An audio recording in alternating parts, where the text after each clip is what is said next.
అనంతపురం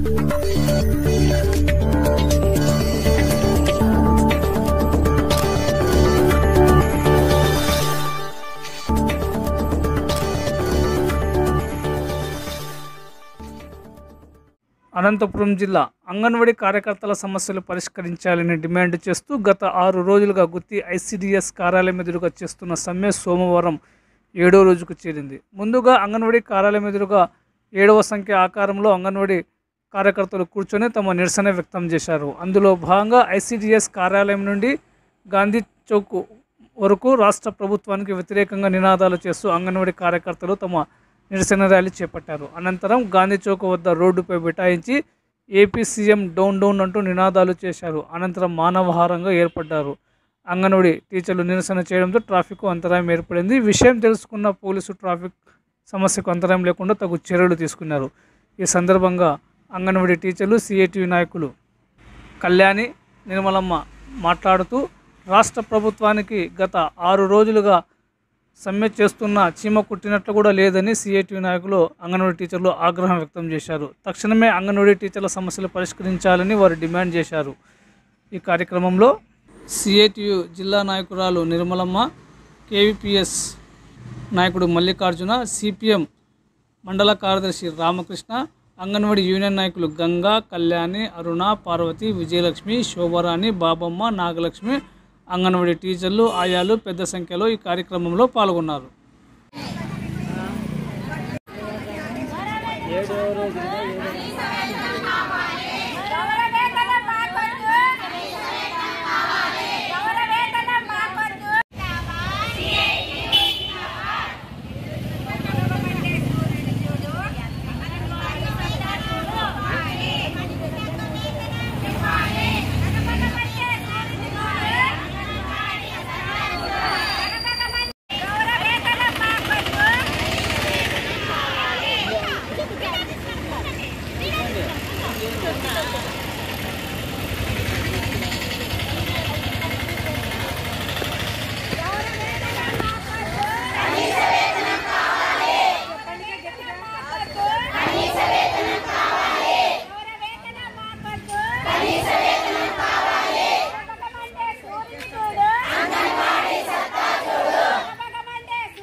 వర్కర్ల హెల్పర్స్ది సమస్య 7వ రోజుకు చేరుకోయింది. ఇది నిర్వాధికంగా జరుగుతుందని ముందుగా చెప్పినాము. 7వ రోజుకు ఈ రోజుకు వచ్చింది. ఈరోజు ఈ సందర్భంగా మానవహారం ఈరోజు 7వ రోజు చేస్తున్నాము. ఈ విధంగా చేస్తున్నాము. కాకపోతే అంగన్వాడీ స్కూల్లో సచివాలయ సిబ్బందిని పంపించి వాళ్ళతో సెంటర్లు ఓపెన్ చేపిస్తున్నారు. వాలంటీర్లని ఇళ్ల దగ్గరికి పంపించి లబ్ధిదారులను బెదిరించి పిల్లల్ని స్కూల్కి పంపించకపోతే మీకు అన్ని పథకాలు మీకు తీసేస్తామని కమిషనర్ గారు చెప్పినారని చెప్పి వాలంటీర్లు ఇంటింటికి వెళ్ళి ప్రచారం చేస్తున్నారు. ఇది ఏమన్నా ప్రజారాజ్యం అంటారా, రౌడీ రాజ్యం అంటారా? ఈ విధంగా మమ్మల్ని అంగన్వాడీ వాళ్ళని ఈ విధంగా సతాయించడం ఇది ఏమన్నా న్యాయమా? మేమేమన్నా కోరికలు ఏమన్నా పెద్ద పెద్దవి అడిగామా? మేము కనీస వేతనం మాకు కావాలని చెప్పి మేము ఈరోజు అడుగుతుంటే వాలంటీర్లు వెళ్ళేసి ఇళ్ళ దగ్గరికి వెళ్ళి లబ్ధిదారుని బెదిరించడము ఏమీ అనేది నాకు అర్థం కావడం లేదు. ఈ విధంగా బెదిరించడం సరికాదని మేము ఈ సందర్భంగా మేము వాళ్ళకి తెలియజేస్తున్నాం. రేపు నాడు వారికి సమస్య వస్తే ఈ విధంగా వస్తే మేము ఇలాగే మాట్లాడతామా? వారికి అర్థం కావడం లేదా? వాలంటీర్లతో బెదిరించడం ఏమిటి? లబ్ధిదారులకి ఇళ్ళ దగ్గరికి వెళ్ళి మేము ఇస్తాము సరుకులు, మీరు రాండి, మీ పిల్లల్ని పంపించండి అని చెప్పి బెదిరించడం మాత్రం ఇది వాలంటీర్లకి సబబు కాదని మేము ఈ సభాముఖంగా తెలియజేసుకుంటున్నాము. వాలంటరీ ఒక ఏరియాలో వాలంటరీ చిన్నపిల్లల తూకాలలో 25 మినిమం సాలరీ స్కేల్ 25 కేజీలు ఉంటుంది. కానీ ఒక 50 కేజీల అబ్బాయి దాంట్లో కూర్చొని అంగన్వాడీ దాంట్లో ఉన్న వస్తువులన్నీ ధ్వంసం చేయడం ఇది ఇంతటి వరకు న్యాయమని అర్థం కావడం లేదు. ఇప్పటికైనా ముఖ్యమంత్రి గారు మా సమస్యను పరిష్కరించాలని కోరుకుంటున్నారు. ఈ విధంగా ఇలాగే ఉంటే అంగన్వాడీ స్కూల్ అద్మానంగా తయారవుతామని ఈ సభాముఖంగా తెలియజేసుకుంటున్నాము. Anganwadi workers and helpers union సమ్మె 7వ రోజుకు చేరుకుంది. మరి ఇన్ని రోజులుగా మేము సమ్మె చేస్తున్నప్పటికీ మన జగన్ అన్న గారికి చీమ కుట్టినట్లు కూడా లేదు. సమ్మెలకు మాకు మాట్లాడదాం రమ్మంటాడు, కానీ జీతాలు పెంచే విషయంలో మాత్రం ఏ మాట మాట్లాడు. మేము పెంచలేము, గ్రాడ్యుయేట్ ఇవ్వలేము అనే అంటున్నాడు. మరి నిన్నగాక మొన్న వచ్చిన సచివాలయ ఉద్యోగులకైతే వాళ్ళకు జీతాలు పెంచుతున్నారు. మేము గత ఎన్నో ఏళ్ళుగా మా చిన్నపిల్లలకైతేనేమి, గర్భవతులు, బాలింతలకైతేనేమి ఎన్నో సేవలు చేస్తున్నాం. అది మా కుటుంబంగా మేము మా కుటుంబాలను మా ఇదిని వదులుకొని ఆ చిన్నపిల్లల కోసము, గర్భవతులు, బాలింతల కోసము ఎన్ని ప్రయాసాలు ఉన్నప్పటికీ కానీ మా విధులను మేము సక్రమంగా నిర్వర్తిస్తున్నాం. మరి సచివాలయ ఉద్యోగస్తులకు ఒక మనవి, మేము శ్రీ శిశు సంక్షేమ శాఖ ద్వారా ఎన్నుకోబడిన అంగన్వాడీ కార్యకర్తలం. మాకొచ్చిన ఈ రోజు మేము పోరాటం చేస్తూ ఉంటే మీరు వెళ్ళి మన అంగన్వాడీ సెంటర్స్ తాళాలన్నీ పగలగొట్టి, అదేవిధంగా పగలగొట్టడమే కాదు అంగన్వాడీ సెంటర్లో ఉన్న వస్తువులన్నింటినీ ధ్వంసం చేస్తూ మీ ఇష్టారాజ్యంగా ఆడుకుంటూ పాడుకుంటూ మీరు ఉంటున్నారు. ఏ రోజైనా మేము అటువంటి చర్యలు చేశామా, అటువంటి పనులు మేము చేశామా? ప్రతి ఒక్క వస్తువు అది మా ఇంటి వస్తువులాగే మేము భావించినాము. మరి సచివాలయ ఉద్యోగస్తులకి మరి ఇంటింటికి వెళ్ళి మీ వాలంటీర్స్ ద్వారా పథకాలు పోతాయి, మీరు పిల్లల్ని పంపించకపోతే అని చెప్తున్నారంట. మరి అది ఎంతవరకు సబబో అది మీకే తెలియాలి, మీ మనస్సాక్షికే మీరు తెలుసుకోవాలి. మీకు ఏమైనా సమస్యలు వచ్చినప్పుడు మేము కూడా అలాగే మీరు దాంట్లో జోక్యం చేసుకుంటే అది ఎంతవరకు బాగుంటుందో మీరే ఆలోచించాలి. మా సమస్యల్లో దయచేసి మీరు కూడా మాకు సహకరించవలసిందిగా, ఇప్పుడు ఉపాధ్యాయులు అయితే మా చేత కాదు, మేము కూడా వాళ్ళకి అంగన్వాడీ వర్కర్స్కి మేము మద్దతు ఇస్తున్నామని వాళ్ళకి తెలియజేస్తున్నారు. మీరెంత మరి మీ సచివాలయాల ఉద్యోగస్తులు మేము చేసే పనులు మీకు కనపడడం లేదా?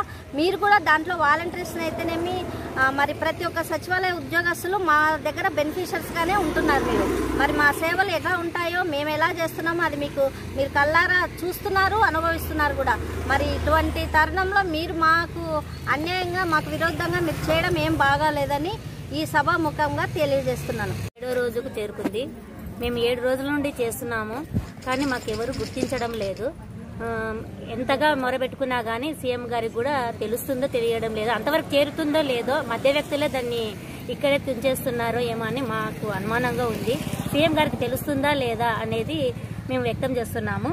2015 మాకు 4200 వచ్చేది, 2016 7000 వచ్చేది, 2018 జూలై నుండి 10,500 వచ్చేది మాకు శాలరీ జీతము. 2019 నుండి 1,000 రూపాయలు మాకు పెంచినారు సీఎం గారు వచ్చి. దానితో కలుపుకొని 11,500 అయ్యింది. కానీ దాని 11,500 వచ్చేటప్పుడు మార్కెట్లో ధరలు అన్నీ తక్కువగా ఉన్నాయి, ఇప్పుడు రెట్టింపు అయినాయి. అందుకు అనుగుణంగా మాకు జీతాలు పెంచాలని కోరుకుంటున్నాము. అట్లే సుప్రీంకోర్టు అమలు ప్రకారంగా మాకు గ్రాడ్యుయేటీ కూడా పెంచాలి. 1,00,000 రూపాయలు ఇస్తే మాకు సరిపోదు, 5 లక్షలు సుప్రీంకోర్టు తీర్మానం ఇచ్చింది కాబట్టి మేము కూడా అడుగుతున్నాం. మేమైతే ఏ గొంతెమ్మ కోరికలు అయితే ఏమి అడగడం లేదు. మాకు చాలని జీతాలతో మాకు 11,500 వచ్చింటే 5,000 రెంట్కు కడతాం, ఉండేది 6,000. ఆ 6,000లో మళ్ళీ గ్యాస్, కూరగాయలు అన్ని తెచ్చుకున్నాను. మాకు ఇప్పుడు 6 నెలలు అయింది, రెంట్లు లేవు, కూరగాయల బిల్లులు లేవు. మా జీతం వచ్చింది అక్కడ పెట్టేస్తే మేము తినేది ఏం తినాలా అని మేము అడుగుతున్నాము. సభాముఖంగా తెలియజేస్తున్నాను. Slogan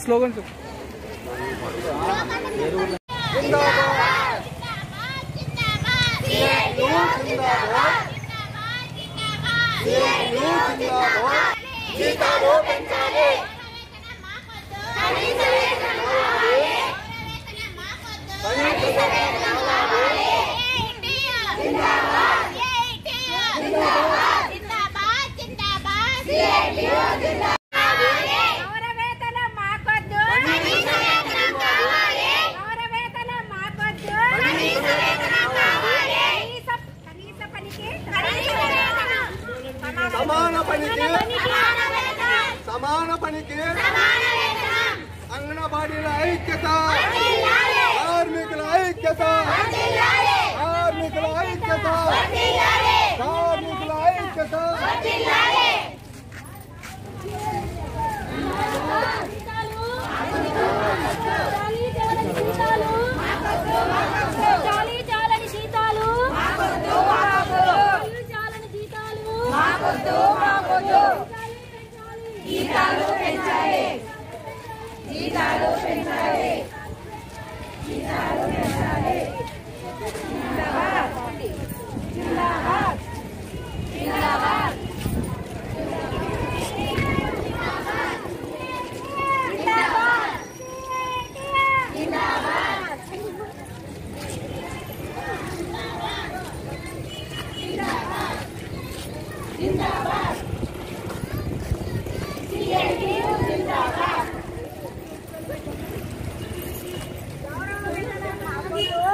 Italia,